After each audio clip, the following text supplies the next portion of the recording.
অহেহি মতে জীৱছয় হুয়া ব্ৰহ্ম অংশ নজানৈ যাহাকমুহে হুয়া বুদ্ধি ভংস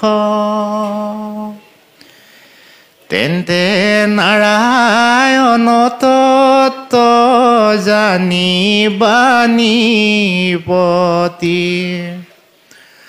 তাহাৰ চৰণে মাত্ৰ কৰিও ভকতি।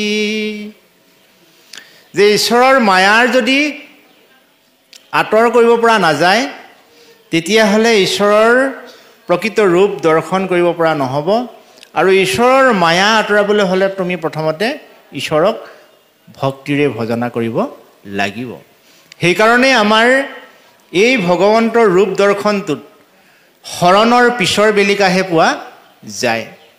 এজন সৰ্বসাধাৰণ মানুহে ভগৱন্তৰ ৰূপৰ বিষয়ে একোৱেই বুজি নাপাব।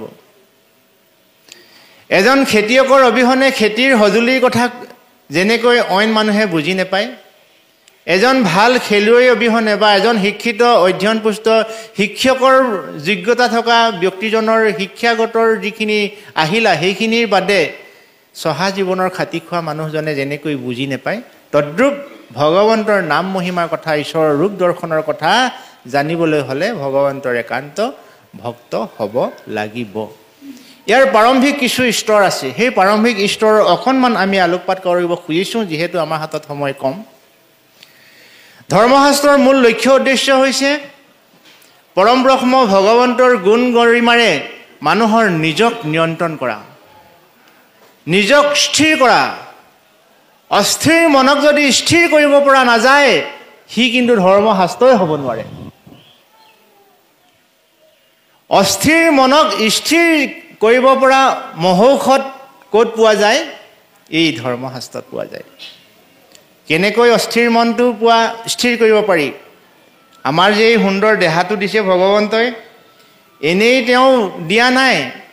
এখন গাড়ী আমি যেতিয়া ঘৰলৈ কিনি আনো, গাড়ীখনৰ লাইটটো ক'ত থাকিব লাগে, চকাকেইটা ক'ত থাকিব লাগে, হেণ্ডেলডাল ক'ত থাকিব লাগে, যি বস্তু য'ত থাকিব লাগে তাতেই কোম্পানীয়ে নিয়োগ কৰিছে। আৰু প্ৰত্যেকটো ঠাইৰ একোটা কাৰণ আছে। মানে নভবা নিচিন্তাকৈ গাড়ীখনৰ সঁজুলিবিলাক তাত লগোৱা নাই। ঠিক তেনেকৈ ভগৱন্ত বস্তুৱে আমাৰ এই দেহাটো দিলে, দেহাটোৰ প্ৰত্যেকটো ইন্দ্ৰিয়ৰে কাম আছে। সেই কামবিলাকৰ বৰ্ণনা ভকতসকলে